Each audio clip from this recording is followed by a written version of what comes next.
In today's video, I'm going to teach you how to create a group email in Outlook.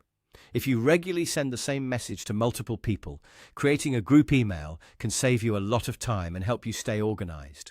Instead of typing each address one by one every time, you can create a contact list in Outlook and use it whenever you need to send an email to that group.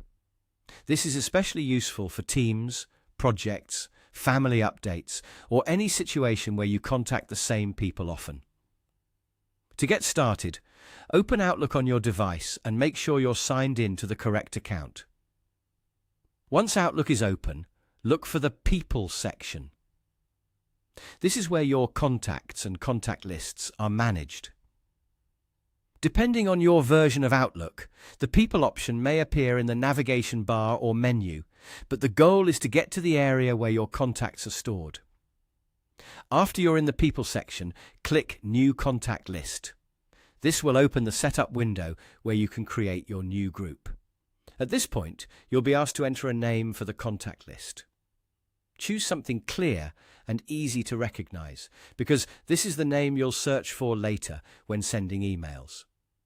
A simple descriptive name usually works best. Next, add your members to the group.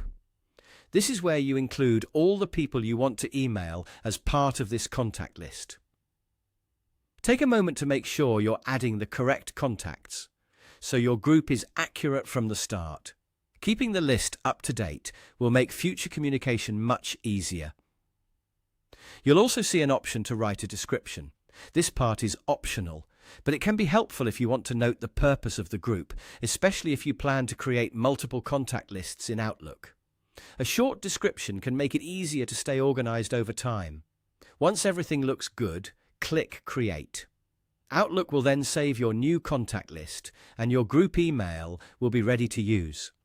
The next time you compose a message, you can simply enter the name of the contact list instead of adding each person individually. That's all it takes to create a group email in Outlook.